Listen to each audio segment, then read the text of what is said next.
Sejam todos bem-vindos ao grupo de trabalho Direitos Coletivos, Territórios Tradicionais e Cidadania Ativa.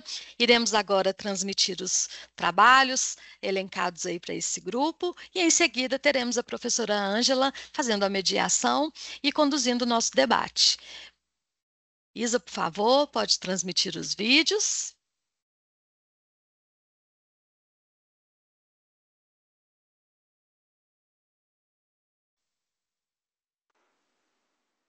Olá, eu me chamo Melina, sou psicóloga formada pela PUC e agora mestranda em administração.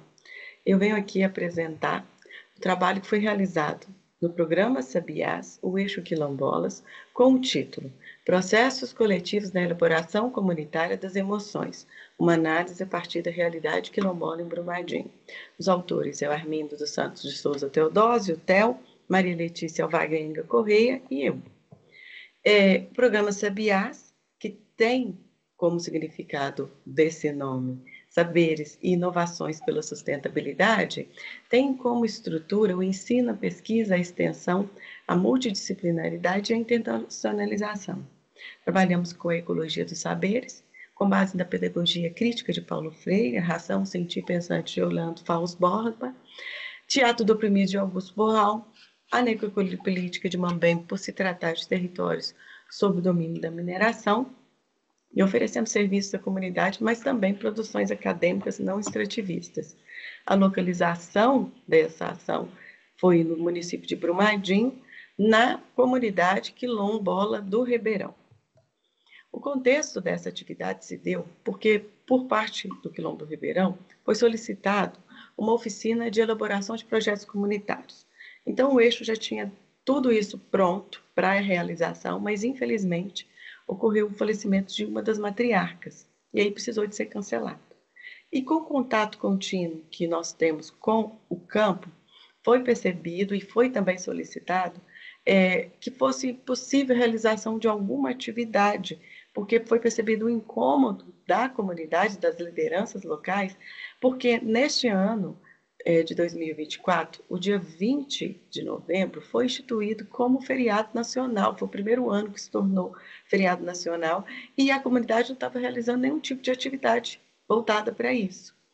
E aí, levando em consideração a disponibilidade e o engajamento do eixo, nós promovemos, né, e fomos reorganizando de maneira engajada, juntamente com a comunidade, a possibilidade de elaborar uma roda de conversa.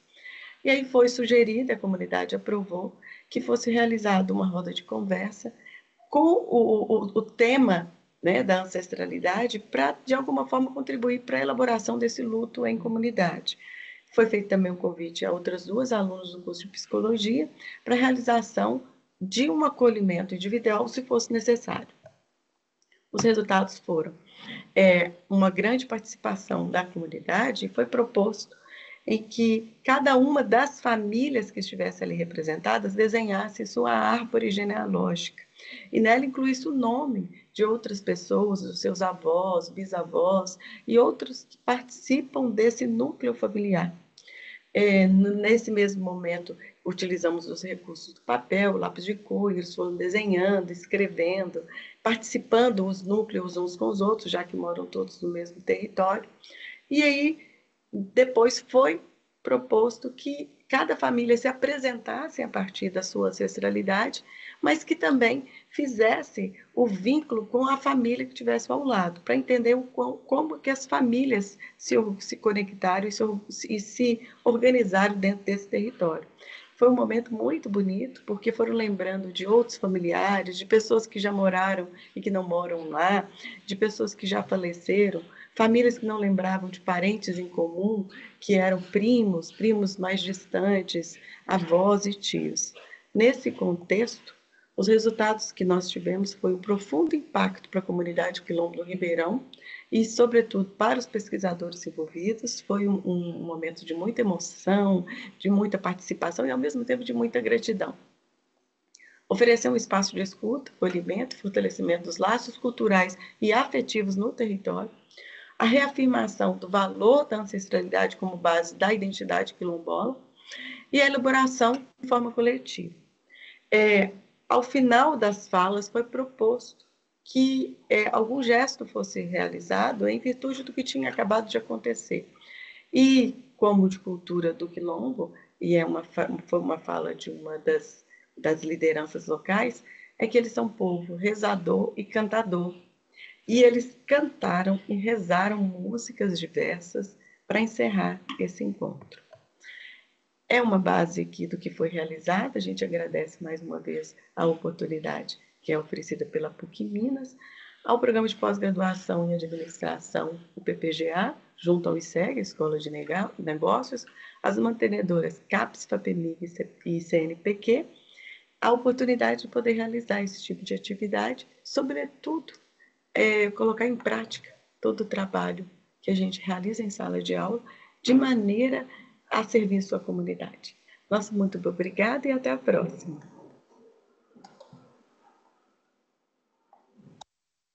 A invisibilidade das comunidades de terreiro e povos de matriz africana na consulta prévia, informada e de boa-fé sobre o Rodoanel Metropolitano de Belo Horizonte. O objetivo do trabalho é combinar pesquisa com extensão. A extensão no sentido de prestar assistência jurídica e social às comunidades tradicionais e a pesquisa quanto à produção de material que verifica a existência do estudo de coisas inconstitucionais sobre direito à consulta dos povos e comunidades tradicionais especificamente. A construção do Rodoanel Metropolitano é uma obra realizada a partir de uma parceria público-privada com o governo de Minas, que visa interligar rodovias que passam pela região metropolitana, sendo a sua execução uma prioridade pelo governo. Quanto aos impactos gerados, o governo de Minas reconhece 6 comunidades que serão afetadas por esse empreendimento. O traçado possui 4 trechos, sendo nomeados Norte, Sul, Sudoeste e Oeste, e com uma extensão de aproximadamente 100 quilômetros. Além dos quilombos reconhecidos pelo governo, existem 71 comunidades de terreiro e povos de matriz africana que tiveram seu direito à consulta negado e não foram nem discutidas durante o processo. A base da nossa pesquisa é o direito à consulta livre, prévia, informada e de boa-fé, que está no artigo 6º da Convenção 169 da OIT, ratificada no Brasil.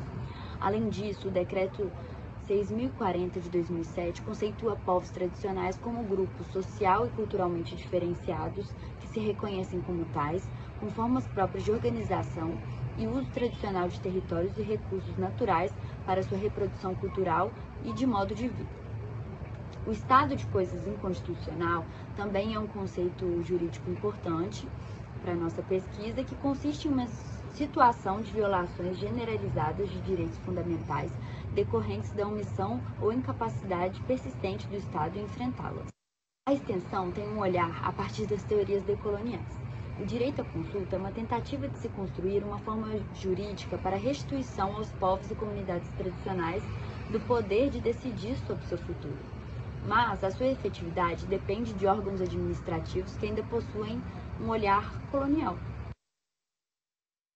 A análise proporcionada pela experiência da extensão universitária nos permite compreender que, por ser o Rodoanel Metropolitano um empreendimento prioritário do atual governo do Estado de Minas Gerais, existe uma pressa ditada pelos interesses econômicos, e essa pressa tem resultado em graves violações aos procedimentos administrativos que deveriam ser observados na execução do empreendimento. Por exemplo, para a concessão da licença prévia, é necessário abrir um procedimento administrativo no INCRA com a realização do estudo do componente quilombola, do Plano Básico Ambiental Quilombola e do relatório de execução final. Esses documentos são essenciais para viabilizar a consulta livre, prévia, informada e de boa-fé dessas comunidades afetadas, pois somente por meio deles é possível dimensionar a afetação e deliberar, com base técnica e participativa, sobre a concessão ou não dessa licença.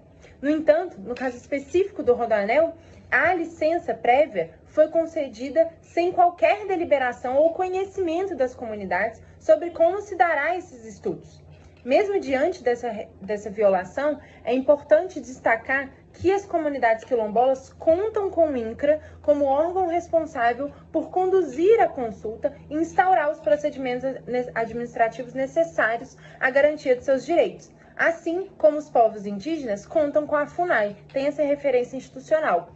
Quando nós falamos de povos e comunidades tradicionais, como os povos de terreiro, comunidades de matriz africana, há uma omissão ainda mais grave. Não existe sequer a previsão de qual seria o procedimento administrativo a ser adotado, tampouco um órgão estatal com a obrigação legal de acompanhar esses povos. Essa ausência configura um verdadeiro limbo jurídico que compromete seriamente a efetividade do direito humano à consulta previsto na Convenção 69 da OIT e perpetua, por conseguinte, as práticas administrativas coloniais por parte do Estado brasileiro. No caso do Rodoanel, esse apagamento se expressa de uma forma concreta. A empresa concessionária, com conhecimento do Estado, tem realizado selamento de terreiros para fins de desapropriação, sem qualquer diálogo ou consulta às comunidades de matriz africana que serão afetadas pelo empreendimento. Então, a experiência da extensão revelou uma importante lacuna no ordenamento jurídico brasileiro, que é essa indefinição dos órgãos públicos competentes e dos procedimentos a serem observados nas consultas às comunidades tradicionais que não se enquadram como indígenas ou quilombolas. Por isso, uma das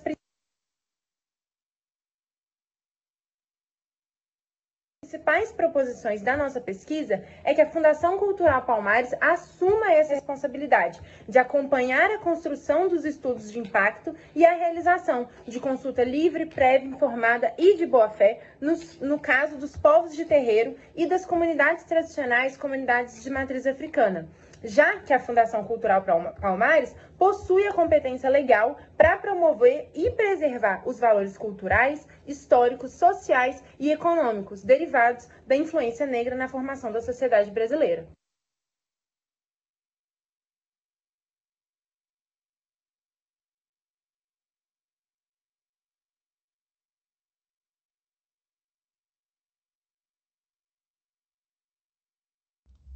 Olá a todos, meu nome é Maria Carolina de Oliveira, eu sou aluna do 6º período de Arquitetura e Urbanismo do campus Coração Eucarístico e hoje é com grande satisfação que nós vamos apresentar o nosso trabalho para a Mostra PUC Minas 2025.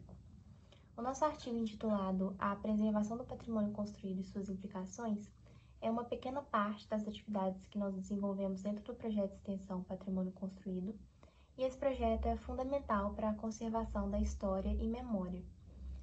Que nós tivemos a honra de participar. É um projeto de extensão que atua há diversos anos e é focado na preservação e conservação de bens históricos. A nossa missão é contribuir para a manutenção das memórias da sociedade e oferecer um suporte técnico e tecnológico para a identificação e tratamento de patologias em edificações históricas.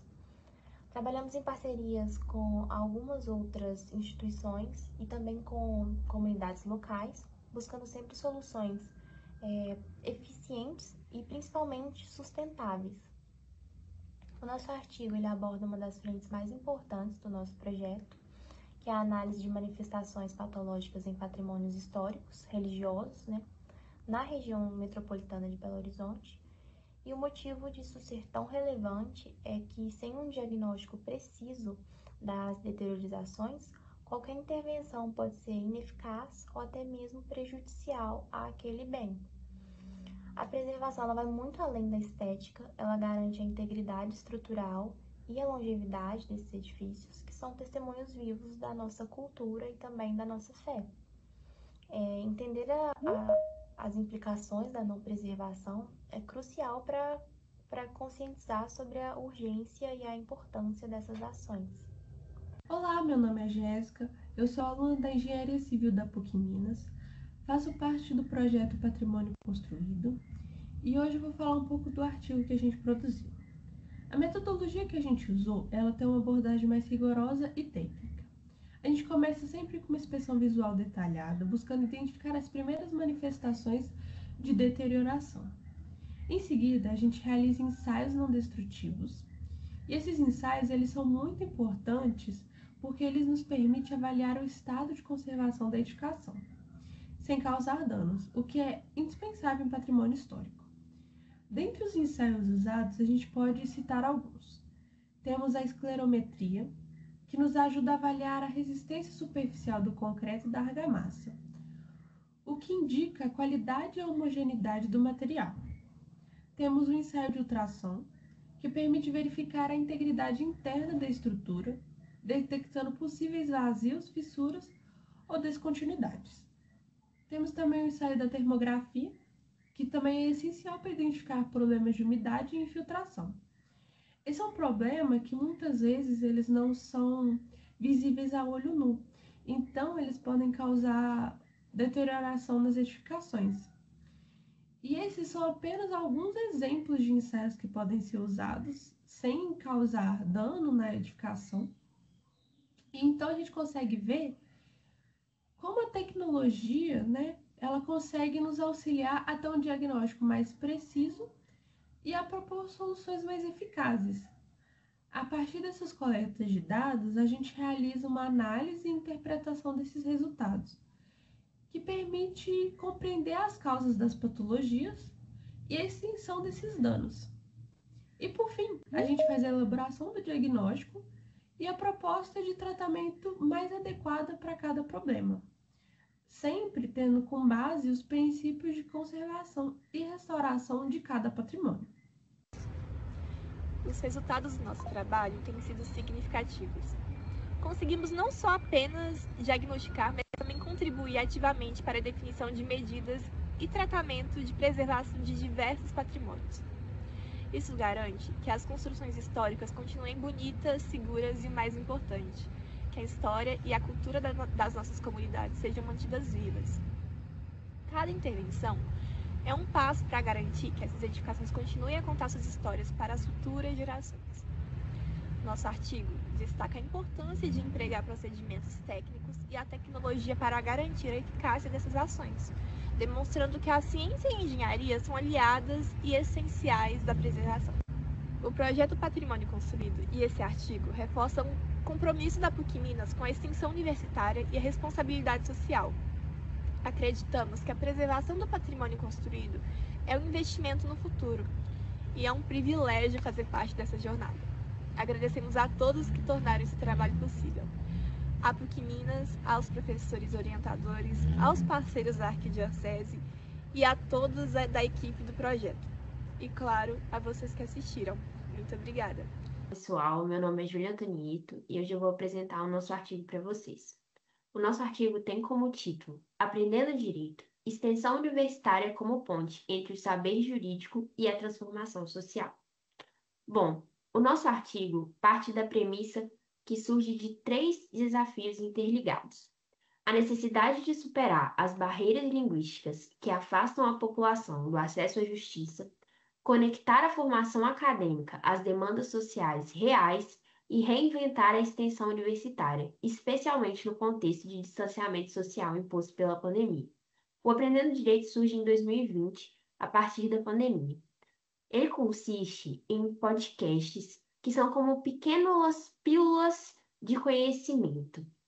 Nosso objetivo é divulgar conhecimento jurídico de uma linguagem simples, uma linguagem acessível, de forma que nós temos programas dentro de todas as áreas do direito, seja direito do trabalho, seja direito administrativo, seja direito empresarial, seja direito previdenciário. Dentro de todas as áreas, nós temos pequenos programas que falam sobre determinados temas dos mais variados tipos. A extensão universitária como ponte emancipatória. Nós temos que a falta de acesso à informação é um obstáculo estrutural dentro da cidadania, principalmente em comunidades em que não conhecem seus direitos ou enfrentam barreiras linguísticas e técnicas. O Aprendendo Direito busca criar canais dialógicos com a comunidade, transformando os ouvintes em verdadeiros coparticipantes dentro do projeto. Então, eles atuam como coparticipantes na construção desse conhecimento. Dessa forma, a extensão universitária converte saberes jurídicos em instrumentos de emancipação social, consolidando-os como uma ponte efetiva entre a academia e a sociedade. Dentro do projeto, nós temos 3 vertentes. A primeira delas são os podcasts, que eu chamei anteriormente de pequenas pílulas de conhecimento jurídico. Os podcasts têm a duração de aproximadamente 10 minutos, e nós falamos sobre os mais variados tipos, só que sempre com um objetivo: transmitir o conhecimento de forma que todo mundo entenda. Ou seja, a gente fala sobre direito, mas sem juridiquês, que é aquela linguagem rebuscada, um monte de palavras que são complicadas mesmo dentro da sociedade. Então, essa é a nossa primeira vertente: buscar transmitir esse conhecimento de uma forma que todo mundo entenda. A partir disso, surge a orientação jurídica básica. Elas surgem justamente a partir dos nossos programas. Com isso, a gente tem dois exemplos principais, que são os nossos programas do auxílio emergencial e o nosso programa sobre o salário maternidade. No programa do auxílio emergencial, vários ouvintes nos procuraram através do WhatsApp, através do Instagram, para poder pedir auxílio, né, no requerimento do auxílio emergencial. Se realmente eram beneficiários daquele direito, se eles realmente conseguiam, se eles preenchiam os requisitos.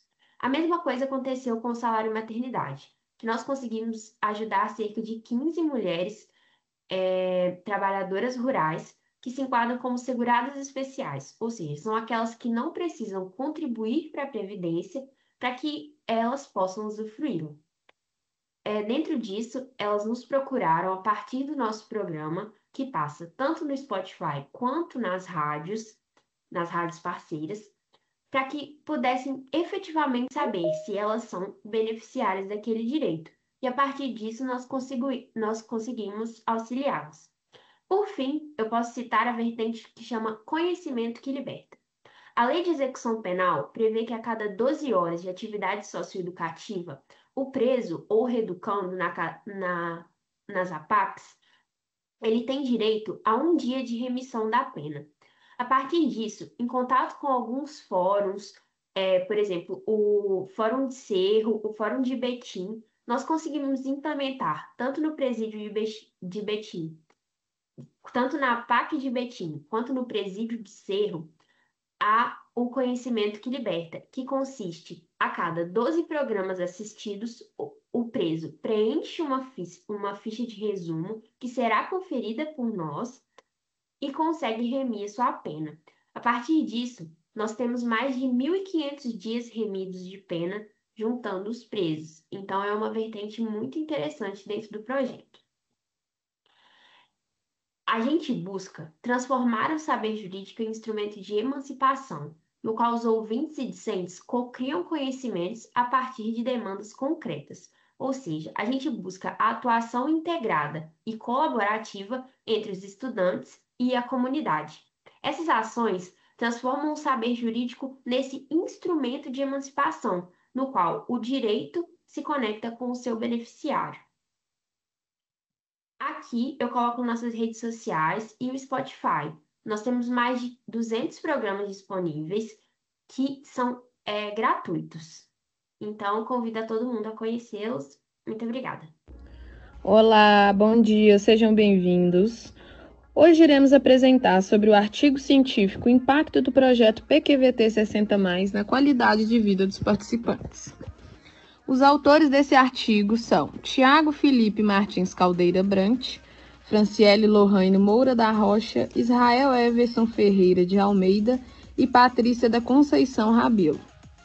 Bom, esse artigo científico ele apresenta então sobre os impactos do projeto PQVT 60+, na qualidade de vida dos participantes.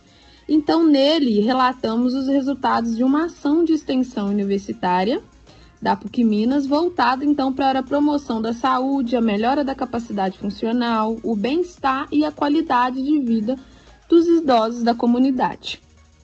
O projeto Qualidade de Vida para Todos foi criado lá em 2014 com o objetivo, então, de proporcionar atividades aquáticas para pessoas com deficiência. E nesse ano de 2025 que foi criado, então, o PQVT 60+, pensando aí no envelhecimento ativo e o envelhecimento saudável. O PQVT, então, foi pensado como uma resposta à crescente demanda social provocada pelo envelhecimento populacional no Brasil e no mundo. Dados recentes, então, nos mostram que a população com mais de 60 anos está cada vez mais alta e aumentando rapidamente, o que exige, então, ações que promovam essa saúde desses idosos. Além disso, nosso projeto ele se articula, com a política de extensão universitária da PUC-Minas, porque responde a uma demanda social, como já havia dito, concreta e promove aí um diálogo entre a nossa universidade e a comunidade, fortalecendo esse papel da educação superior como um agente de transformação social no nosso meio.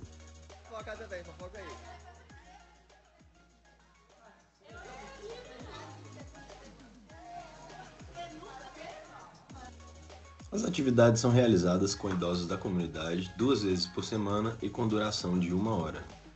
As aulas contam com exercícios multicomponentes, força, equilíbrio, coordenação, dupla tarefa e demanda cognitiva. São organizadas em circuitos funcionais com desafios físicos variados nas 4 estações. As aulas são planejadas e supervisionadas por professores e alunos do curso de Educação Física. Os benefícios são segurança, melhora na saúde, acolhimento, socialização, melhora da autonomia dos participantes.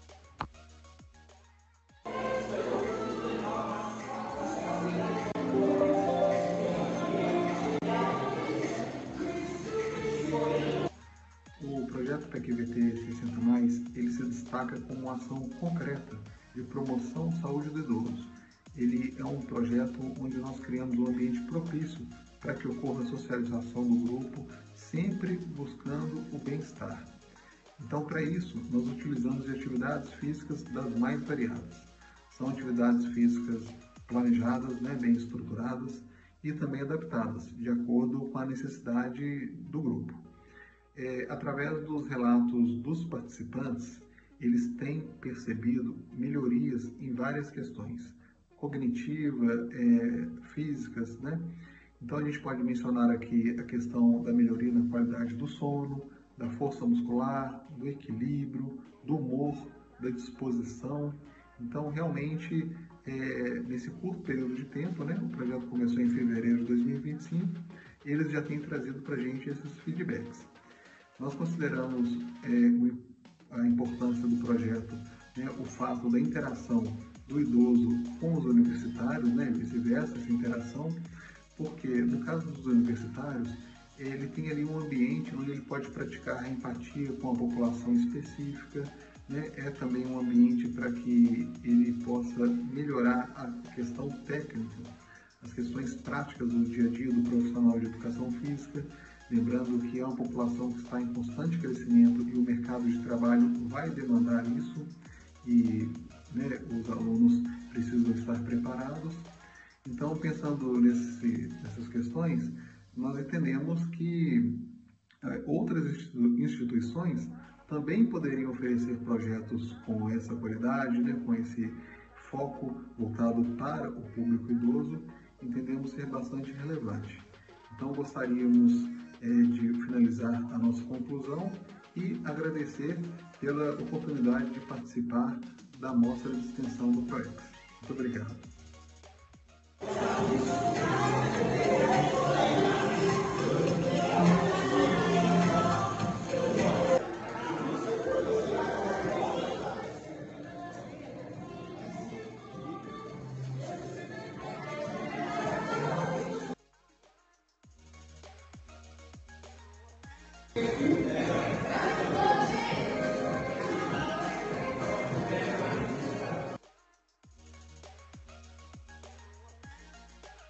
Esperançar para um mundo melhor. Essa é a nossa busca, ao falar sobre a APAC, e sobre o desenvolvimento do Conselho Fiscal. A intenção que temos que a governança seja efetiva no terceiro setor e que essas organizações possam estabelecer parcerias exitosas e favorecer o emprego decente, a reinserção do recuperando no espaço coletivo. Contamos com a presença dos alunos do curso de Contábeis da PUC-Minas, e é um prazer estar nesse Fórum de Direitos Coletivos, Territórios Tradicionais e Cidadania Ativa, com um resultado que está vinculado a um projeto de extensão que é desenvolvido pontualmente na APAC Santa Luzia. O relato do trabalho está associado a como a Fraternidade Brasileira de Assistência aos Condenados, que é o órgão que congrega as APACs, como que ela tem desenvolvido, fomentado uma prática de governança nas APACs, especialmente por meio da interação com o Conselho Fiscal. Recentemente, o estatuto foi alterado para que fosse necessária a presença de uma pessoa com conhecimento na área contábil. E é muito importante, né, então, que o profissional da área contábil perceba essa oportunidade de contribuir com a sociedade por meio desse instrumento, né? E esse olhar foi demandado pela própria prática, né, que está em examinar as informações financeiras e não financeiras, relatório de atividades e a condição de continuidade desse organismo, né? Nessa estrutura de governança, a gente tem a Assembleia Geral, o Conselho Deliberativo e a Diretoria Executiva. O Conselho Fiscal reporta ao Conselho Deliberativo, né? Então, o Ministério Público também interage, temos a pastoral universitária, os voluntários e como também os recuperandos. O que nós vimos? A ITG 2002 é uma norma brasileira da contabilidade que orienta sobre o registro, né, das organizações da sociedade civil.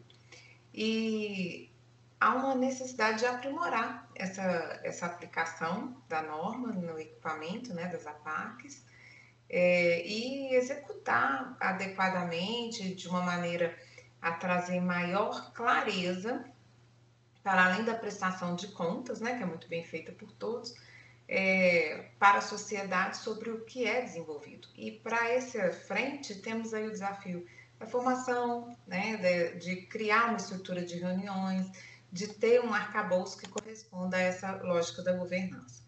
Por isso, conseguimos definir uma estrutura do que seria um processo do dia a dia do Conselho Fiscal, diante dos instrumentos que foram observados, né, que envolvem reconhecer a situação, identificar o que está acontecendo, né, acompanhar a execução das ações previstas, analisar, né, esses informes no momento posterior e então pronunciar para a Assembleia, né? Não é meramente chegar ao Conselho e fazer um laudo ali nos últimos minutos. Ele tem um parecer, né? Ele tem uma responsabilidade cotidiana com a organização.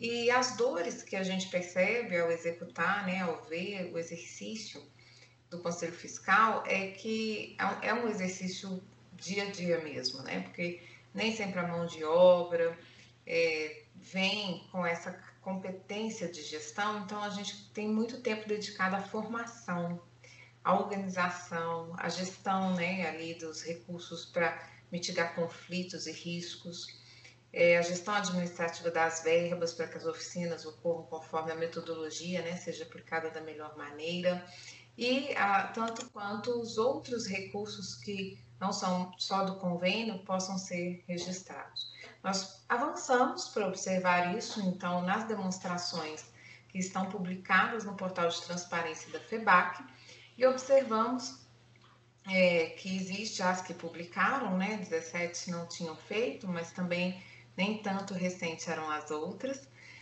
a necessidade de avançar em alguns registros, né, mas foi possível observar que as que publicaram têm uma liquidez interessante, as áreas urbanas têm uma base financeira mais sólida e talvez até pelo registro mais ativo, pode ser, né, que a gente tenha um olhar nesse sentido, mas existem demonstrações preocupantes, né, que estão com o patrimônio líquido negativo, então há uma necessidade de governança sobre esse dado, como observar qual é o ativo disponível, né, para o desenvolvimento das ações da APAC. E há uma estrutura patrimonial à disposição, então o quanto ela favorece, né, os resultados obtidos.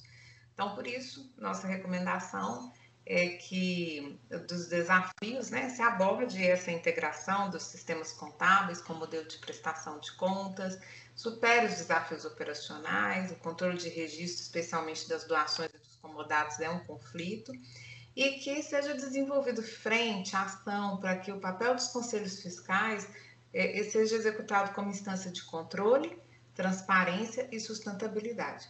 Pode ser que, com a integração da tecnologia e chamando voluntários para apoiarem, né, com institutos também que favoreçam a governança, o novo cenário seja muito exitoso para fortalecer as APACs de Minas Gerais.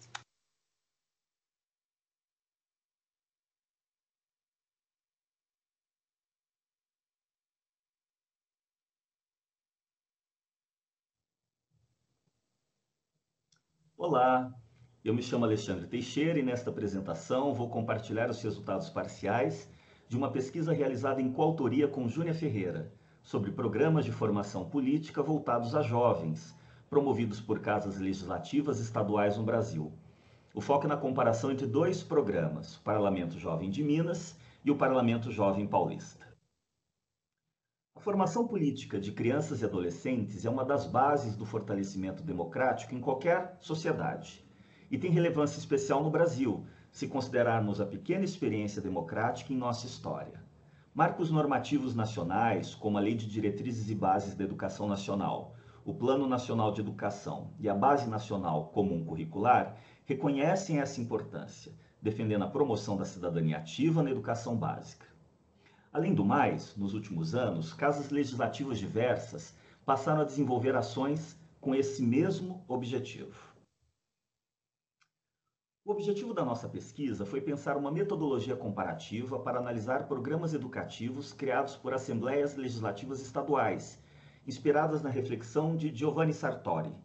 E como teste inicial, aplicamos essa metodologia a dois casos que consideramos emblemáticos: o Parlamento Jovem de Minas e o Parlamento Jovem Paulista.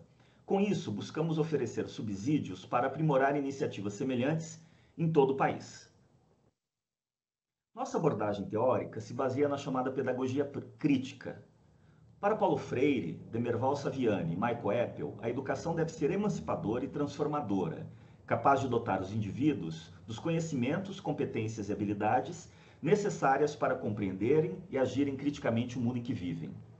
Maria Victoria Benevides desenvolve o conceito de cidadania ativa, que designa o processo de fortalecimento de direitos civis, políticos e sociais que derivam da atuação direta dos cidadãos.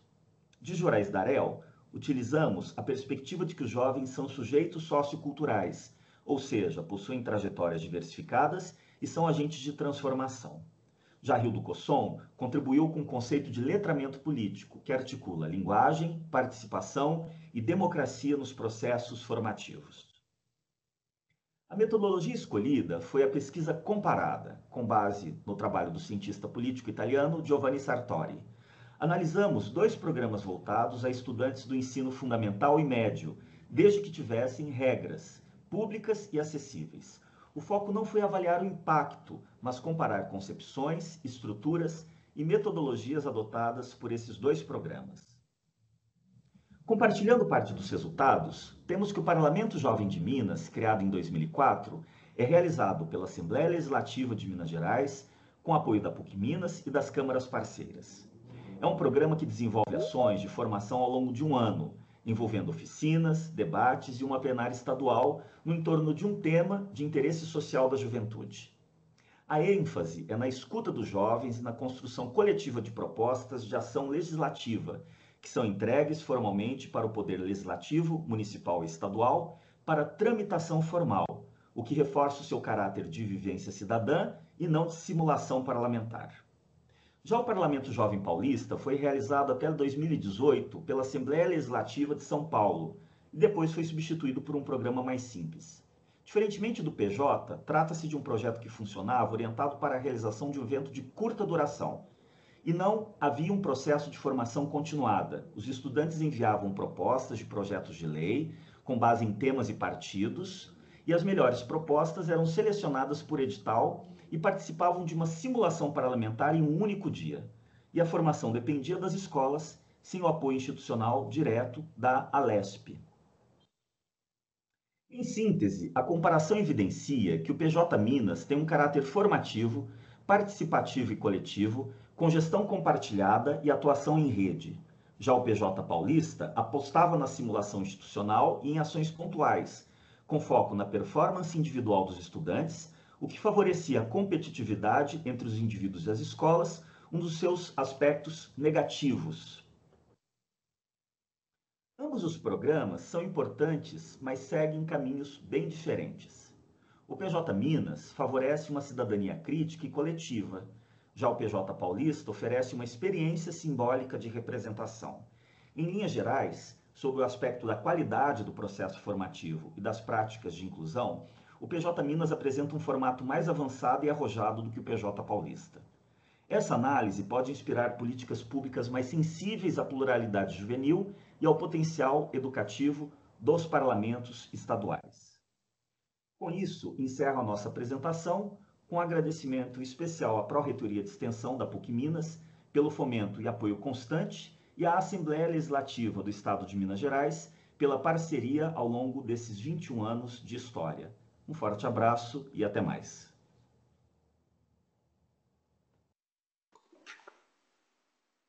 Olá, eu me chamo Melina, sou psicóloga formada pela PUC e agora mestranda em administração. Eu venho aqui apresentar o trabalho que foi realizado no programa Sabiás, o Eixo Quilombolas, com o título Processos Coletivos na Elaboração Comunitária das Emoções, uma análise a partir da realidade quilombola em Brumadinho. Os autores é o Armindo dos Santos de Souza Teodósio, Theo, Maria Letícia Alvarenga Correia e eu. O programa Sabiás, que tem como significado desse nome saberes e inovações pela sustentabilidade, tem como estrutura o ensino, a pesquisa, a extensão, a multidisciplinaridade e a internacionalização. Trabalhamos com a ecologia dos saberes, com base na pedagogia crítica de Paulo Freire, a ração sentir pensante de Orlando Fausto Borba, teatro do oprimido de Augusto Boal, a necropolítica de Mambembe por se tratar de territórios sob o domínio da mineração, e oferecemos serviços à comunidade, mas também produções acadêmicas não extrativistas. A localização dessa ação foi no município de Brumadinho, na comunidade quilombola do Ribeirão. Esse projeto já não foi... O contexto dessa atividade se deu porque, por parte do Quilombo do Ribeirão... Ele já foi apresentado. Pessoal, vamos deixar. Isa, você consegue adiantar um pouquinho? Claro, que esse já foi sim. apresentado. Consigo sim, Jack, só um minutinho.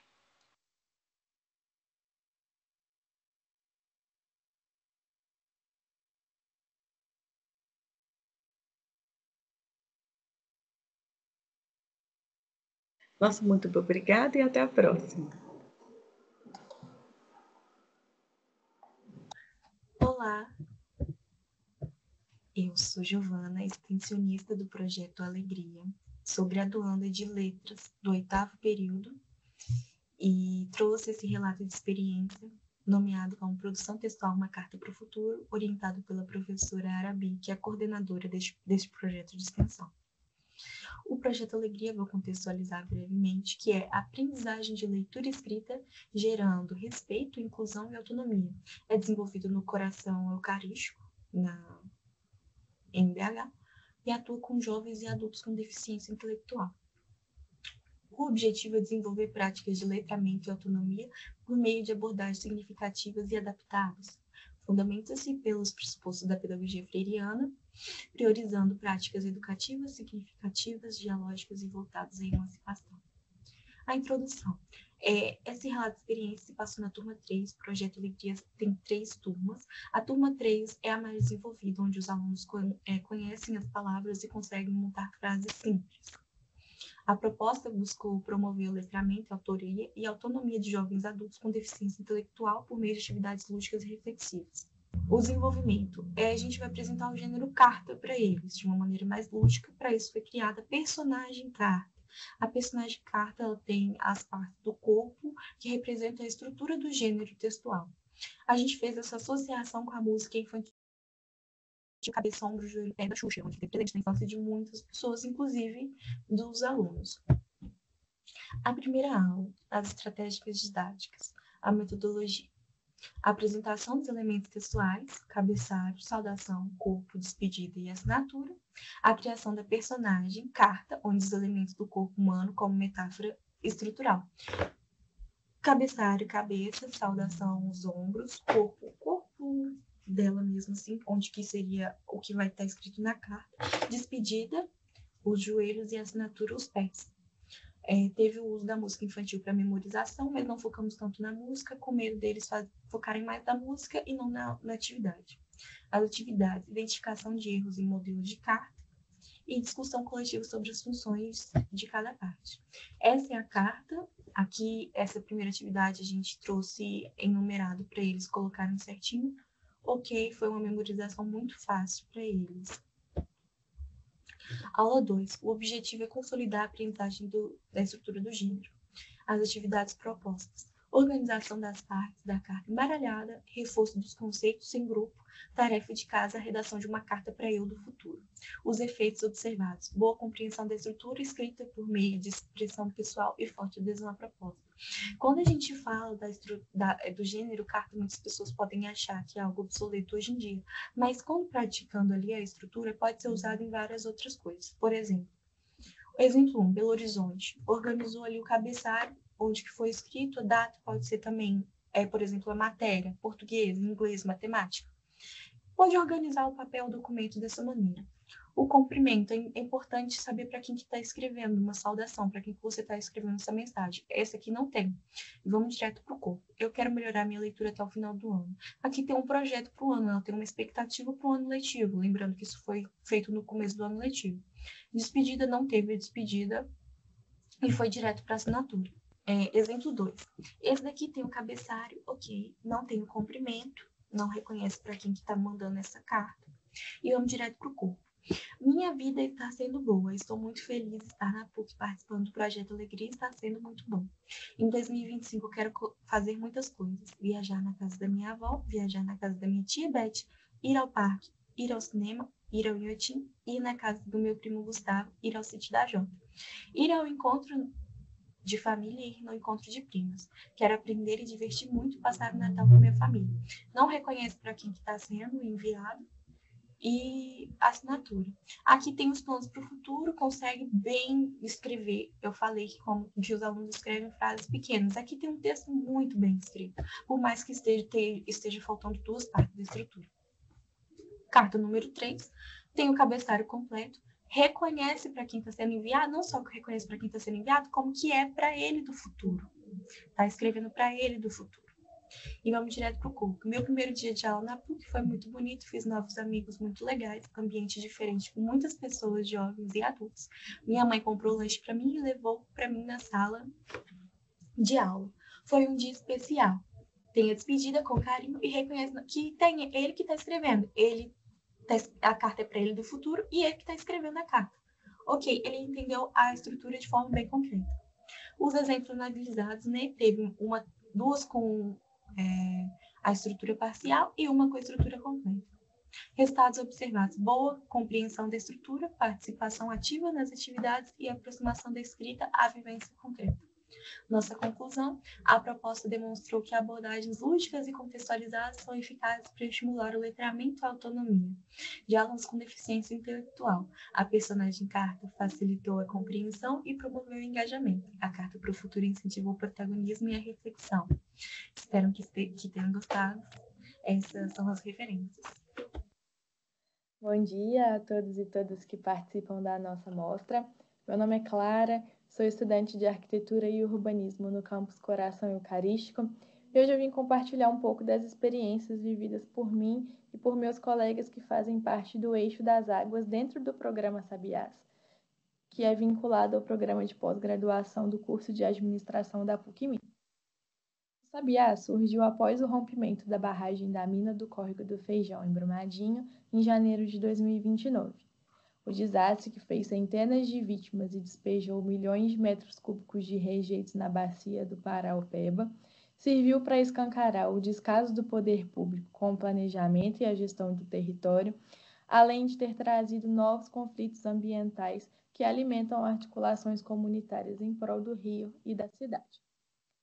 O programa Sabiás, Saberes e Inovação pela Sustentabilidade, nasceu nesse contexto e busca articular diferentes tipos de saberes, gerando inovações sociais que promovem a sustentabilidade nos territórios. A articulação é dividida em diversas frentes do trabalho, com vários eixos que atuam junto a lideranças comunitárias em Brumadinho e agregam estudantes tanto da graduação quanto da pós-graduação. Um dos eixos do programa é o Eixo das Águas, do qual eu e Josué Temporim, que é estudante de administração no campus Betim, fazemos parte. O Eixo das Águas surgiu a partir da pesquisa de doutorado desenvolvida pela professora Lúcia Carine de Almeida, que faz parte do corpo docente do curso de Arquitetura e Urbanismo. A pesquisa dela é orientada pelo professor Tel, que também é coordenador do nosso programa Sabiás. As ações do Eixo das Águas são norteadas pela participação ativa da comunidade em todas as atividades, onde buscamos dialogar com lideranças comunitárias para discutir novos conceitos de território a partir das experiências nele vividas e resgatar as identidades socioespaciais e culturais. Queremos debater sobre como é possível promover espaços de vida mais saudáveis, seguros e sustentáveis, tendo o rio como norteador das relações urbanas. Para promover os encontros e ações coletivas, foi criado o Grupo Paraupeba em Rede, que reúne lideranças comunitárias do bairro São Conrado e das comunidades da Rua Amianto e Canto do Rio, além da professora responsável pelo eixo e os alunos extensionistas. Por meio dele, nós organizamos e promovemos as cirandas de rio, que são rodas de conversa pautadas pelo compartilhamento de percepções, vivências e experiências dos moradores de Brumadinho. Os encontros ocorrem sempre em espaços públicos que são referências para as comunidades e as conversas são conduzidas de forma livre e espontânea, sendo as cirandas um espaço aberto para aqueles que buscam melhorias para Brumadinho e para o Rio Paraupeba. Mesmo que o diálogo com os moradores aconteça de forma descontraída e espontânea, parecendo mesmo uma roda de conversa entre amigos, eles não deixam de perder o caráter político, né? Os encontros sempre são uma ferramenta para se falar dos problemas enfrentados pela comunidade afetada pela tragédia. Os encontros também são para a gente, que somos estudantes extensionistas, uma oportunidade ímpar de escutar a população e estabelecer conexões com o que é aprendido e discutido no âmbito da universidade. Como estudante de arquitetura, eu posso dizer que as cirandas são um mecanismo importante para estabelecer uma interface com o curso de administração, o que é fundamental para entender o contexto do tema do coletivo do Paraupeba em Rede, que foca em ações de organizações sociais dentro do espaço da cidade. Algo que vale a pena mencionar é o uso da nossa maquete afetiva nos encontros, onde cada uma das pessoas presentes pode indicar áreas importantes ao longo do curso do Rio, onde são manifestos pontos positivos, pontos críticos e potencialidades do território, sem perder o foco no Paraupeba. A principal impressão que fica desses encontros é perceber como que o Rio ensina e é caminho dialético das práticas de base comunitária. Na nossa segunda ciranda de Rio, realizada em setembro de 2024, solicitamos a cada um dos participantes que produzisse um mapa mental que ilustrasse o que o Paraupeba representa na vida de cada um. A partir dos desenhos, frases, poemas e depoimentos recebidos naquele dia, nós podemos perceber que para os moradores de Brumadinho, o Rio Paraupeba é sinônimo de afeto, ancestralidade, pureza e que, mesmo contaminado após a tragédia crime de 2019, traz consigo um símbolo de esperança e uma razão pela qual lutar comunitariamente. Essas são experiências que fazem valer a pena o esforço que temos para fazer com que as expectativas criadas e os planos de ações elaborados em cada começo de semestre para o programa Sabiás possam sair do papel e contribuir para a comunidade em que estamos inseridos. Essa é a minha contribuição para o dia de hoje. Muito obrigada pela escuta e pela atenção de todos. Tenham um bom dia.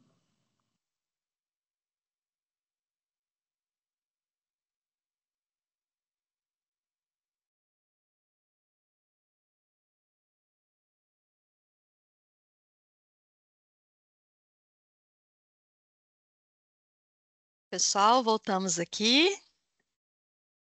Estão me ouvindo? Estamos sim, Jaque.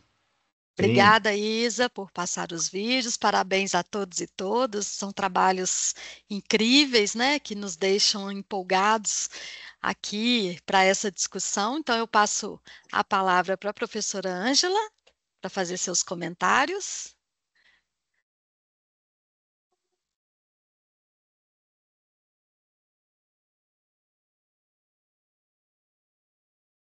Professora Ângela?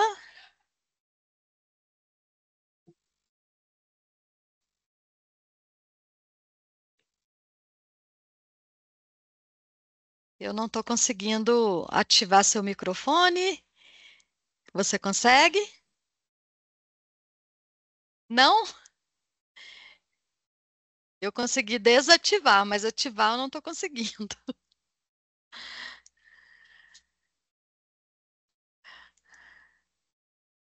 Professora, eu tinha ativado. Clica de novo. Isso.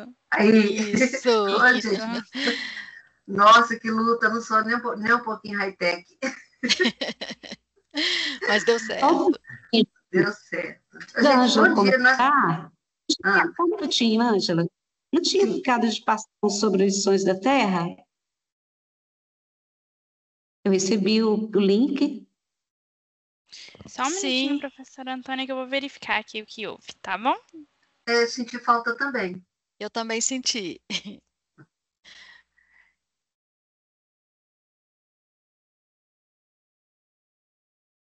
Pessoal, eu vou verificar o que aconteceu e aí qualquer coisa a gente passa do Lições da Terra, mas caso, para não atrasar devido ao tempo, vocês já queiram começar, já volto com o vídeo do Lições da Terra. Tá bem. Professora Ângela, fique à vontade.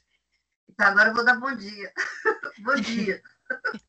Eu cheguei assim, caí meio de paraquedas, eu falei com as meninas que eu estava um pouco insegura de fazer isso que eu estou fazendo, que eu sou professora de sala de aula, mas coordenar, sinceramente, é uma experiência ímpar para mim. Ímpar, assim, é a primeira, eu coordenar uma discussão. Realmente eu vou vacilar. Tá? Sem problemas, a gente te ajuda aqui, pode ficar à vontade. Então, tá bom. Primeiro, agradecer, né, a confiança que vocês tiveram de me colocar aqui nesse lugar. E, em segundo, falar que eu estou assim, surpresa com os projetos, que a gente não conhece os projetos da extensão. A gente fica um quadradinho nosso, né? O meu PJ municipal. E aí as apresentações aqui deixam a gente assim, surpresa. Muitos projetos legais, inclusive tem um aqui que eu sou um fã especial dele, que é o do direito, sabe? A linguagem jurídica, que era até uma iniciativa que eu tinha uma vez, que queria fazer um doutorado sobre isso, para discutir essa questão da linguagem, da acessibilidade da linguagem. Mas, enfim, para mim foi realmente surpresa conhecer tantos projetos, né, e tantas possibilidades. O que eu tenho que fazer agora é deixar que cada um se manifeste, é isso? Eu estou perguntando para vocês, eu não sei. Sim, professora. Deixa a Isabela falar do vídeo e aí eu continuo. Vou passar aqui agora o vídeo, vou transmitir aqui para a gente agora o vídeo do Lições da Terra e depois vocês vão iniciar o debate. Obrigada. Por nada.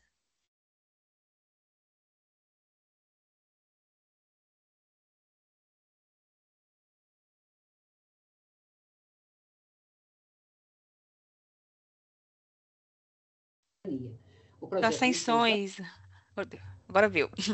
Olá, pessoal. Eu sou Antônia Montenegro, professora coordenadora do projeto de extensão Lições da Terra, Cultura, Identidade e Cidadania. O projeto Lições da Terra está inserido dentro do Departamento de Ciências Sociais, do qual eu sou professora. Hoje nós vamos falar um pouquinho sobre o trabalho da Lições da Terra e também o trabalho no Quilombo de Pinhões. O Lições da Terra tem mais de 15 anos de existência como projeto extensionista, realiza inúmeras atividades de assessoramento, oficinas culturais de pertencimento, relatórios antropológicos para servir de suporte para a questão fundiária dos quilombos junto ao INCRA, oficinas de variadas formações, educação quilombola e várias outras ações. Atualmente estamos trabalhando no Quilombo de Pinhões, que se situa no município de Santa Luzia, no agora bairro de Pinhões, antes era área rural, próximo ao mosteiro de Macaúbas. O Quilombo de Pinhões compõe-se de aproximadamente 400 famílias, cuja história de ancestralidade remete ao início do século XIX. São descendentes de escravizados em resistência e luta pela preservação do território, de seus valores, da sua cultura, da sua história. Como parte da luta e da resistência, o Quilombo foi certificado pela Fundação Palmares no ano de 2017. É muito interessante contar esse processo de luta, né, que foi capitaneado inicialmente pela maioria das mulheres, das matriarcas do Quilombo, né, que tinha uma associação de mulheres e depois essa associação ela é registrada como Associação Quilombola do Quilombo de Pinhões. E tem como presidente a matriarca Maria Geraldo Gonzaga, que inclusive é rainha perpétua da guarda de Nossa Senhora do Rosário. Suas manifestações culturais incluem congado, a dança do catopé, a experiência de produção de cerâmica, panelas, adornos, vasos, inclusive que são exportados para fora do país. Pinhões tem um patrimônio histórico muito bem constituído pela igreja, pelo adro da igreja e principalmente pelo cemitério dos escravos, que é registrado no IFAM como sítio arqueológico e também é tombado pelo município como patrimônio cultural quilombola. O cemitério dos escravos é um pequeno cercado onde tem, só do interior do cemitério, aproximadamente 30 corpos de escravizados da localidade e da região, segundo alguns estudos historiográficos. Mas imagina-se que ao redor dele haja mais corpos ainda, daí a transformação no sítio arqueológico para futuras pesquisas. Atualmente, a comunidade realiza missa conga no cemitério.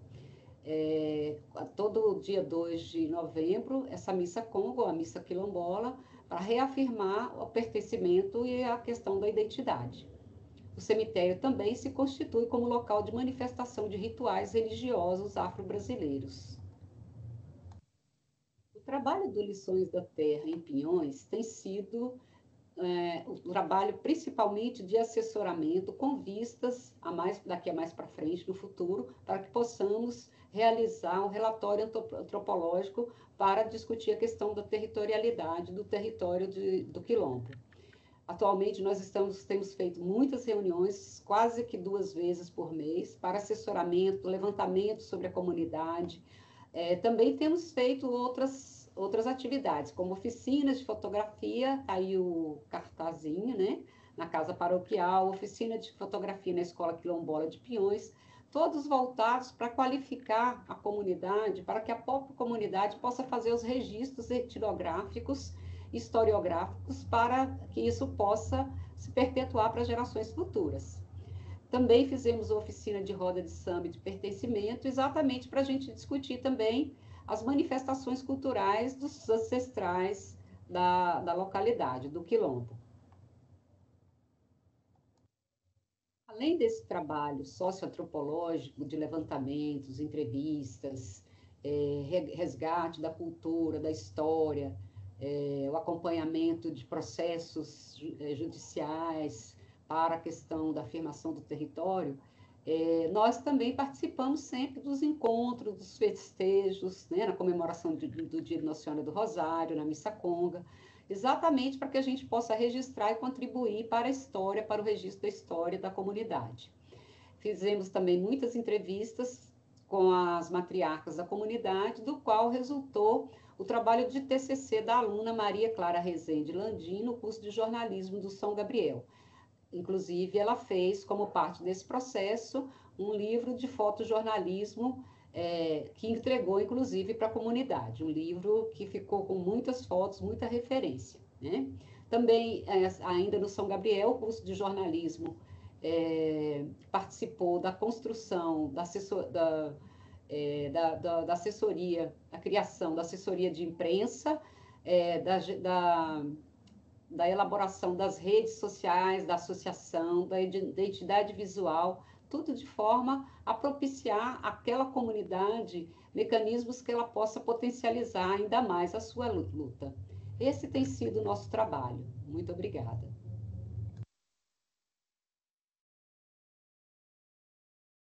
Bom, pessoal, voltamos aqui, né? Trabalho maravilhoso do Lições, que eu admiro profundamente. Parabéns, professora Antônia. Nós abrimos agora, professora Ângela, para um debate, né, para que nós possamos ouvir aqui dos autores, dos professores, um pouquinho dessa troca, né, dessa sensação e dessa experiência tão única que a extensão proporciona, né? E abrimos também para perguntas, para que todos possam aí contemplar e tirar dúvidas dos trabalhos dos colegas, né? Então, vamos aqui seguir a ordem das mãozinhas para quem quiser se manifestar.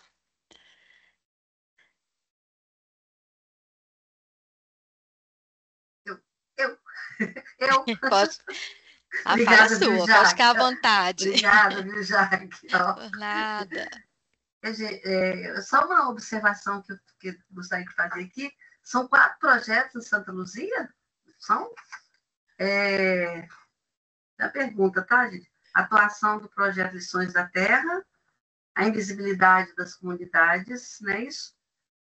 E não, são 3 projetos em Santa Luzia. E contribuições do Conselho Fiscal. Da professora Josmária. Uhum. São 3 projetos em Santa Luzia. Não tem que expandir também, né, gente? Acho que professor Chiari, se ele estiver aí ainda, vamos ver. Professor Chiari, que é o coordenador do programa, né? Se ele quiser falar um pouquinho para a gente. Entendi. Eu estou aqui. Quando for minha vez de falar, estou à disposição. Fala um pouquinho do programa para a gente, que engloba tantos projetos fantásticos, né? O programa PAC PUC Minas é um programa interdisciplinar com ações diversas do curso de Direito, Administração, Contabilidade, Psicologia, Filosofia, Enfermagem. Eu não vou citar todos para não cometer o erro de me esquecer de algum. Agora, de fato, a nossa ação no programa PAC, ela é muito mais antiga em Santa Luzia, na unidade prisional de Santa Luzia. Por isso que é um programa que está mais maduro nesta unidade, nesta cidade. Todavia, a gente tem projetos que atuam na PAC feminina em Belo Horizonte, e igualmente alguns projetos de forma mais incipiente, é verdade, na PAC, na unidade prisional de Betim. Uai, que mais que eu falo, hein, Jaque? É tanta coisa que às vezes eu me perco. Ângela, você tem alguma curiosidade específica sobre o programa PAC?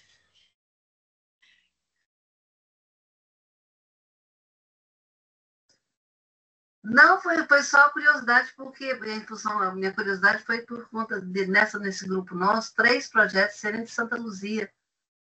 Só foi só mas a curiosidade. razão é essa. A razão é que o programa PAC é um programa que tem como beneficiários as pessoas privadas de liberdade, e em Santa Luzia existe a unidade prisional em que a gente atua há mais tempo. Então, é esse o motivo, Ângela. É um projeto bem legal, eu achei também. Agora que eu falei para vocês, eu estou falando mais, mas que eu falei de verdade, o que eu assim, mais simpatizo, eu sou do PJ, viu, gente? Mas um dos que eu gostei demais foi o trabalho da linguagem jurídica. Achei muito legal, acho que tinha que publicizar mais. Sim, não só a jurídica, né? Na extensão a gente tem muito disso, né? A tradução do saber técnico para o saber mais popular, e o contrário, né? Quando eu falei do lições, é isso que me encanta, assim, como que a gente ir para campo e conhecer essa ecologia de saberes, né? No lições eu exemplifiquei, mas como tantos outros aqui. Eu queria pegar esse gancho e pedir ao professor Alexandre e à Júnia, que traz e a senhora também, né, professora Ângela? O Parlamento Jovem é um dos projetos mais antigos aqui da extensão, né? Trazer para nós um pouquinho da experiência de vocês, para esse pessoal que está chegando agora, né? O que é um projeto de continuidade na PROEX? Como que isso se perpetua? Como que é essa trajetória? Né? Qual que é o segredo, né, para ficar tanto tempo atuando e parece que todo semestre é um projeto novo, porque o brilho nos olhos da Júnia com esse projeto, parece que ela entrou na PROEX agora. Eu nem vou contar quantos anos, tá, Ju? Mas esse brilho nos olhos é algo que contamina a gente, né? Qual que é o segredo disso? Posso puxar o carro, depois Júnia e Ângela seguem? Sim. Já que, colegas, assim, o PJ ele existe como projeto de extensão desde, na verdade, da primeira edição do projeto, que é de 2004.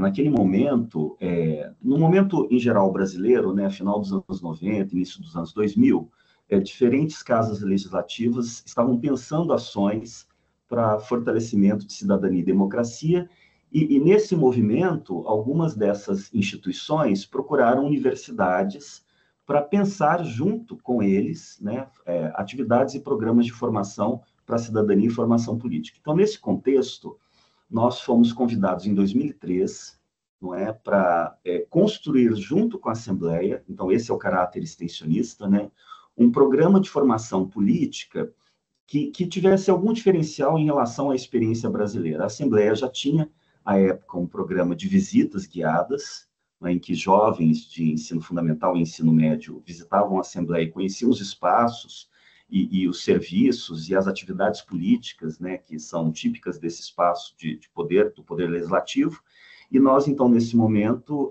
contribuímos e ajudamos a Assembleia a criar esse programa. A primeira edição, em 2004, o programa ainda foi um programa de simulação, que é o que existe na maioria das casas legislativas até hoje.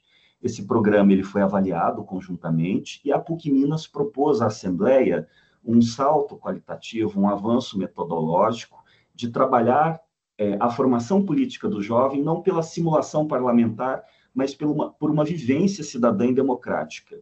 A Constituição do Estado de Minas Gerais tem um formato de atuação e participação cidadã que é chamado Seminário Legislativo. Então, nós, a partir de 2005, propusemos que o PJ fosse um seminário parecido com um seminário legislativo. Ou seja, resumidamente, né, no PJ Minas, os jovens, eles se formam a partir de uma temática que eles escolhem, estudam essa temática e propõem ações legislativas para o poder legislativo municipal e estadual. Na edição de hoje, né, do PJ atual, 2025, são parceiros desse projeto 154 municípios, né? Então, é a maior edição que nós tivemos. Eu acho que um dos grandes desafios, aí passo a bola para a Júlia e para a Ângela, é o desafio que todos nós enfrentamos, né? Ou seja, toda vez que a gente vai por uma ação fora da universidade, a gente lida com a realidade concreta. Então, as coisas não são como a gente idealiza, né? Ou como a teoria coloca. A gente tem pessoas concretas com suas dificuldades, a gente tem instituições reais com as suas peculiaridades, a universidade tem um jeito de funcionar, as instituições políticas têm outro jeito de funcionar, nem melhor nem pior.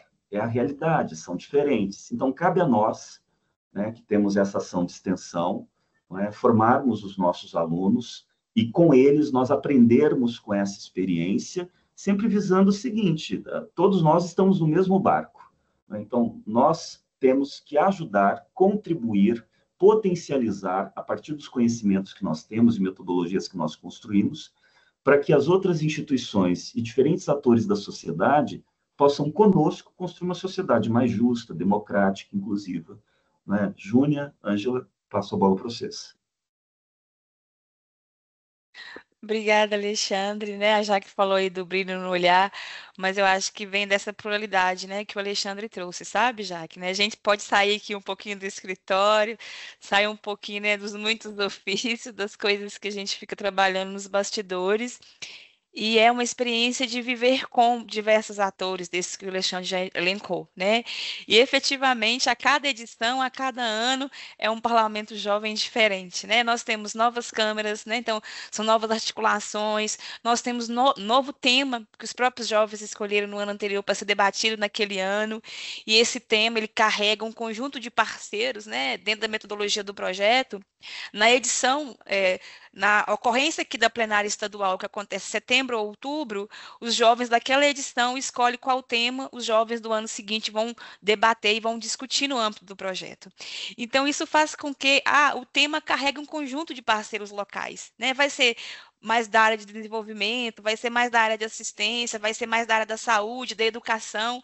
Então, isso faz que a cada ano a gente tenha novos atores no projeto, atores que já estiveram em outro momento, mas que as nossas equipes, né, em campo, vão se associar e vão construir o projeto localmente nos municípios, né? Então, é uma potência muito grande, né? É daí que vem esse brilho no olhar, né? De ver novos jovens na Assembleia, de pedindo a palavra, de podendo falar e dizer como ele aprendeu, papel, como ele entende, né, que ele pode ocupar a Câmara, né, que a gente começa no micro, ele vai primeiro à Câmara, a casa legislativa mais próxima dele, né, ele vai mobilizar, né, as instituições locais e a potência que o projeto tem, é por isso que vem o brilho no olhar, né, e o papel da universidade, como essa produtora de conhecimento, mas como essa que pode, né, facilitar e congregar uma rede, que o Parlamento Jovem é uma rede, né?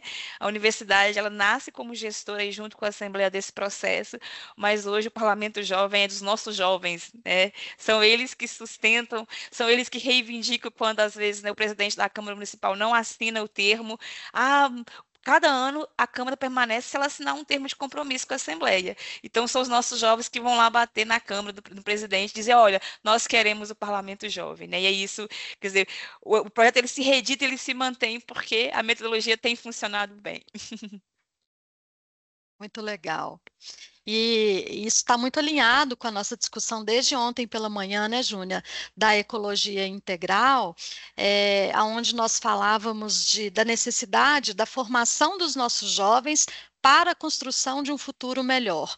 Então, num contexto especialmente brasileiro, onde nós temos uma polaridade política, onde nós temos uma necessidade de consciência política cada vez maior, ter um projeto desse, que leva o nosso jovem literalmente para dentro do seio da política, né, dentro de um contexto, no locus onde a política é discutida, é de um valor imensurável, né? Então, parabéns aí ao projeto e vida longa ao projeto, assim como para os demais projetos aqui apresentados. Então, eu queria abrir para quem quiser falar um pouquinho do contexto de Brumadinho, do contexto das vivências coletivas lá de Brumadinho, que assim como no contexto da APAC, assim como no contexto do parlamento, tem um público ali específico, né, dos quilombolas, dos catadores, do quilombo, né, que traz para a gente uma reflexão muito grande do que aconteceu ali em Brumadinho, mas que reverbera para todo o país em outros territórios, né, onde a desigualdade social, a injustiça social pulsa, infelizmente, no nosso país. Alguém quer se manifestar, pessoal? Aí dos projetos, das vivências de campo, da Ciranda do Rio, tão importante, né? Quem Eu quer gostaria. partilhar Posso? um pouquinho com a gente? Por favor, Melina. Bom dia, gente. Boa Bom tarde já, dia. né? Meio-dia e 6. Eu gosto de sempre trazer a reflexão do papel da extensão, né, na vida da gente, enquanto estudantes e vocês enquanto professores, a importância de ter isso na prática, né? Tudo que a gente escutou aqui foi só prática, prática, prática. E o encantamento que nos traz de perceber que a ciência que a gente escolheu para estudar, ela tem realmente fundamentação social e ela pode mudar cenários, né? Quando a gente traz aí, e peço desculpas que eu achei que eu tinha projetado, mas no final das contas ficou só um vídeo aí simples.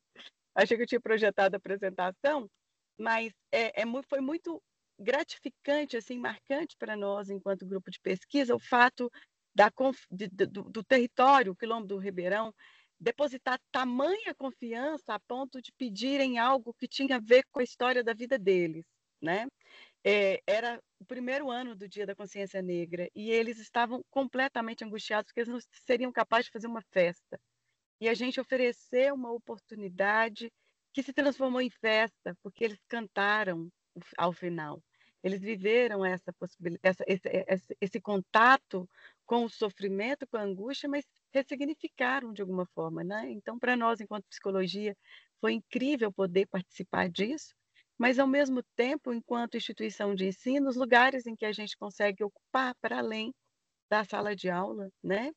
E uma coisa que me deixou muito incomodada, até mesmo como hoje participante do eixo, que coordena esse eixo, que o grupo posterior à apresentação nossa veio falar, eu não tinha parado para pensar nisso, que não existimos um órgão responsável, assim como a FUNAI, para responder por essas populações, essas comunidades quilombolas. Então, fica aqui o chamado da psicologia, o programa Sabiás e o projeto do direito. Quem sabe nós não vamos fazer esse grande movimento que a gente planta uma semente, mas a gente colhe para uma história, né?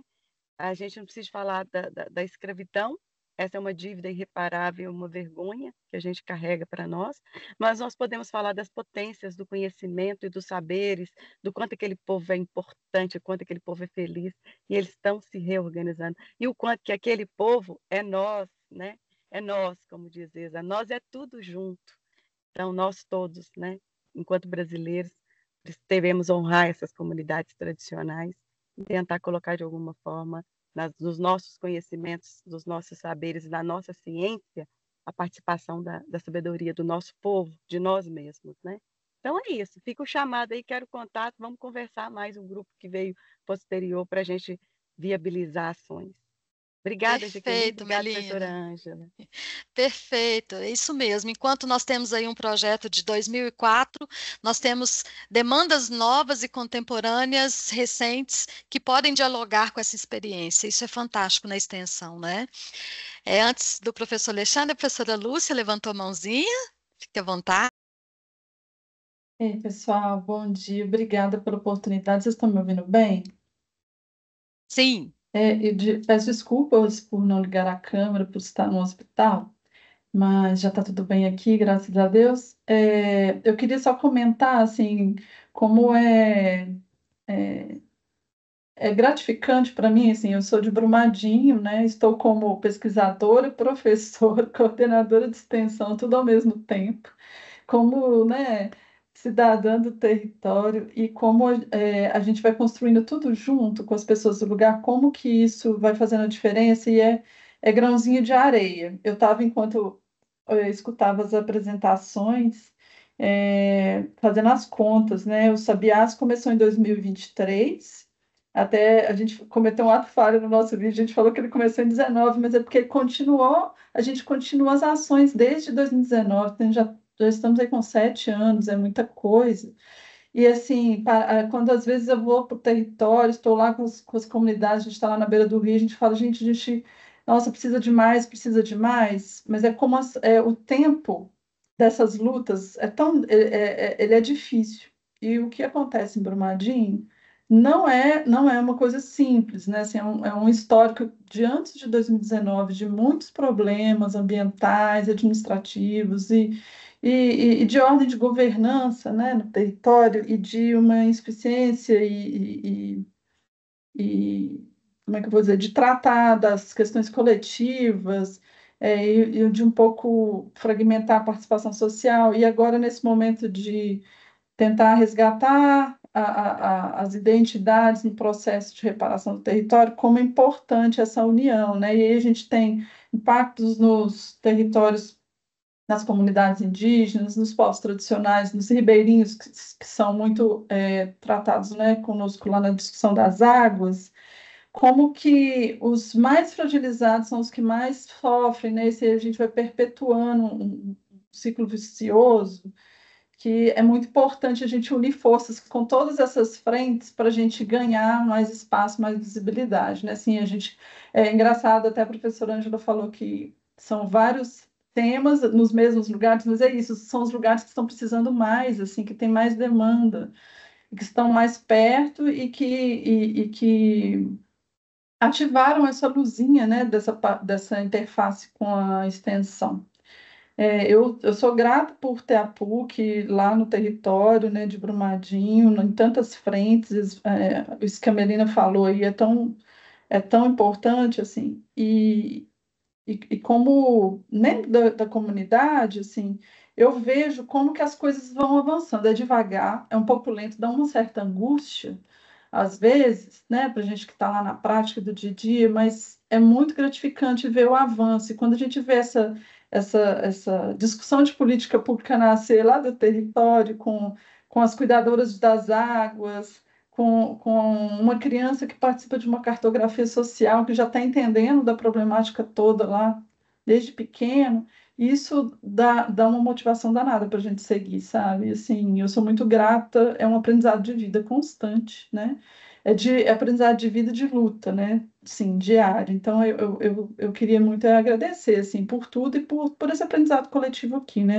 A gente aprende um pouco com cada projeto novo que entra nessa roda aqui de discussão, porque a gente vai vendo até possibilidades de interface, que a Melina comentou, né?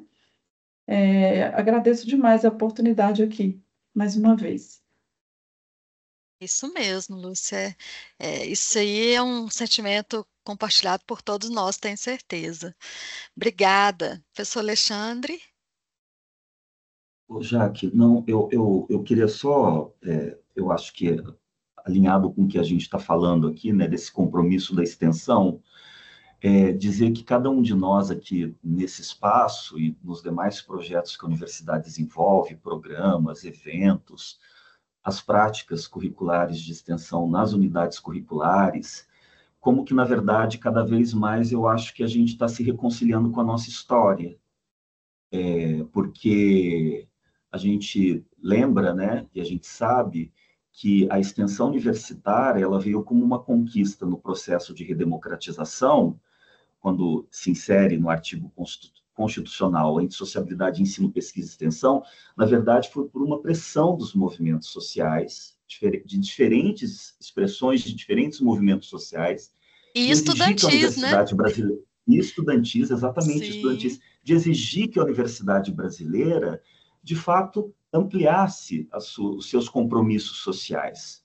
Né? Então, de fato, cada um de nós aqui, eu acho que está honrando um pouco esse desejo, né, que nos foi legado lá na redemocratização pelos constituintes, e cada um de nós, eu acho que tem dentro dos seus meios e das suas formas honrado esse compromisso. Então, eu sempre vejo a extensão como, sabe, uma forma de reconciliação com a nossa história. A gente está continuando um projeto, porque todo mundo aqui, além de um trabalho, na verdade, a gente tem uma crença, uma paixão e uma missão, né, que eu acho que se alinha muito à missão da universidade, da nossa universidade, não de qualquer universidade, mas da nossa.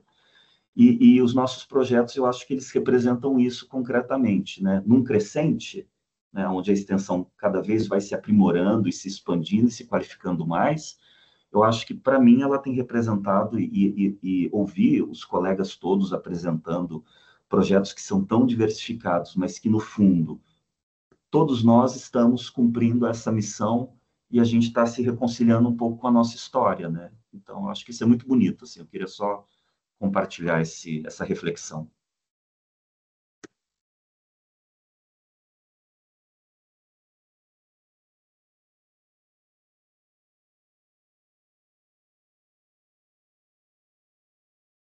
Eu acho que a Jaque travou. Mais alguém, gente, quer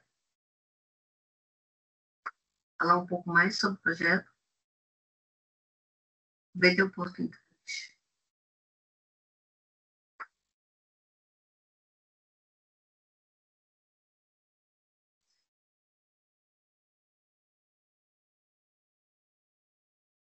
O Rafael está com a mão levantada, Ângela?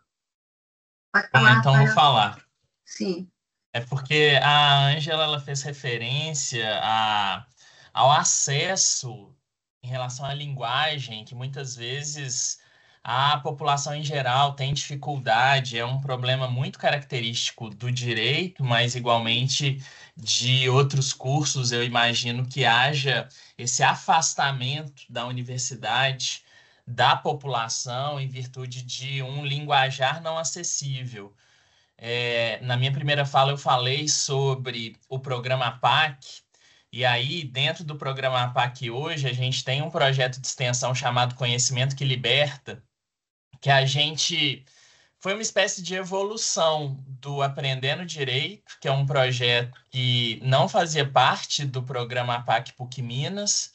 No Aprendendo Direito a gente produzia podcasts, produzia arquivos de áudio com um linguajar bastante simples, tentando transmitir para a população em geral conhecimentos que a gente reputava serem úteis para o cidadão em geral. Às vezes a legislação prevê determinado direito, só que esse direito acaba não sendo realizado, e uma das razões é que a população desconhece a existência desse direito. A evolução do Aprendendo Direito, que passa a integrar o programa PAC, essa mudança de foco, vamos dizer assim, ou pelo menos mudança de foco em relação aos beneficiários, tem a ver com uma parceria que a PUC Minas ela realizou junto ao Judiciário e também com o Ministério Público. Então, na APAC de Betim, hoje, esses arquivos de áudio, esses programas que são transmitidos pela rádio, também são transmitidos em uma rádio que existe dentro da APAC de Betim, dentro dessa unidade prisional, sendo certo que a cada 12 episódios resumidos pelos recuperandos, eles conquistam o direito de remir um dia de pena. Então, eu acho que tem tudo a ver com essa necessidade de transmissão do conteúdo com linguagem simples, com um plus agora dentro da APAC de Betim, que o Judiciário, na figura da juíza da execução criminal, passou a reconhecer esse projeto como uma iniciativa socioeducativa capaz de auxiliar na ressocialização dos recuperandos. Então, só queria fazer menção ao conhecimento que liberta aqui.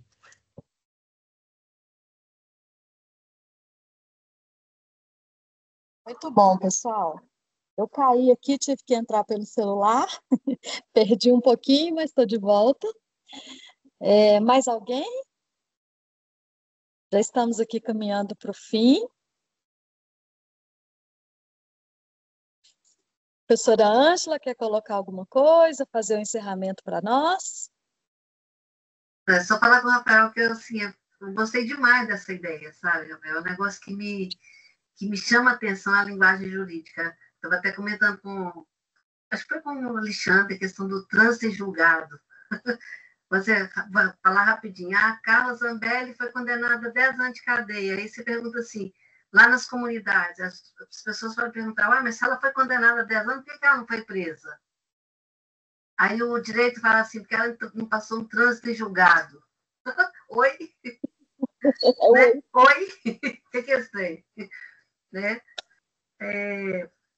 Mas alguém quer falar, gente? Não, né? A gente está finalizando. Então, obrigadinha pela explicação. Eu achei o projeto muito legal, viu? Esse projeto. Muito legal. De falar, levar para a comunidade aquela linguagem que ela não tem acesso. Vendo chamar Jesus e Maria José, deu certo. Hã? Alguém abriu o áudio para falar alguma coisa? Foi eu, professora Jaque, porque a internet caiu aqui na PUC. Ok. Nós já voltamos há um tempinho. Estamos caminhando aqui para o final. Professor Matheus, quer colocar alguma coisa, falar alguma coisa do seu projeto? Parabéns. Não, eu queria só justificar, né? Primeiro, né? Boa tarde a todos, né? Mas hoje eu tive uma audiência de conciliação da comunidade quilombola Carolinos para resolver a questão do despejo de esgoto no córrego do Cachoeirinha, que corre na comunidade. E aí eu queria só falar que eu exibi o audiovisual que os alunos, os extensionistas produziram no ano passado e que foi exibido na Mostra de Extensão da PUC Minas de 2024. E, assim, houve uma sensibilização extraordinária, assim, sabe? Eu acho que foi muito importante, assim, de realmente mostrar para o município de Belo Horizonte, para o estado de Minas Gerais, para a Copasa, né, como essa população que é historicamente invisibilizada, como a falta de acesso ao esgotamento sanitário, como que isso vai tirando a dignidade das pessoas, né? Então, assim, e aí eu acho que porque antes a gente, né, na minha época de aluno, era só texto escrito, né? A gente só escrevia.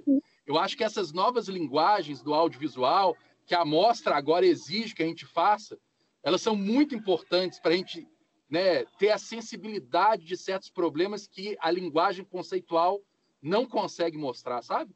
E aí eu não consegui ver os trabalhos de todos, né? Mas aí eu né, já tinha visto da Isadora e da Olivia, eu também achei extraordinário, sabe? O audiovisual que elas fizeram e que eu também vou usar na luta para exigir que o Estado faça consulta de todos os povos e comunidades tradicionais, principalmente os povos de matriz africana, né?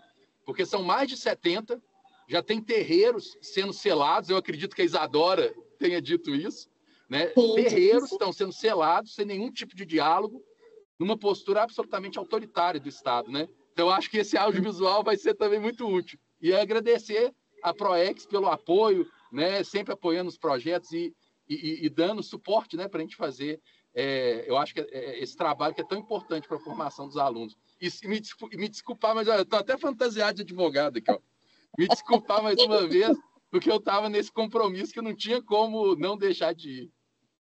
A gente se desdobra, né, professor? Você fica muito bem fantasiado. E esse audiovisual, ele nos permite, né, criar esse repositório que vai ficar lá no YouTube, e isso cria um repertório, né, de documentos, de informações muito valiosas, como a Melina disse agora há pouco, para nos dar insights para as novas ações, e a gente fica nesse ciclo, né, nesse looping positivo de manifestação de ações que a gente tem tanto orgulho aqui na ProEx, mas que não seria possível sem todos vocês aqui. Então, se ninguém tiver mais nada a dizer, eu fico muito grata, né, pela honra de estar aqui com vocês, de compartilhar, de receber e de trocar. E continuem conosco aí, temos mais trabalhos ainda a serem desenvolvidos. Isso aqui é só a ponta do iceberg, né? Então, que vocês continuem conosco esse ano, os próximos anos. Estamos aqui à disposição de todos. Muito obrigada. Um abraço para todos. Obrigada, gente. Um abraço para vocês. Tchau. Até mais. Bom dia, pessoal. Até mais. Obrigada. Até mais. Obrigada. Obrigada.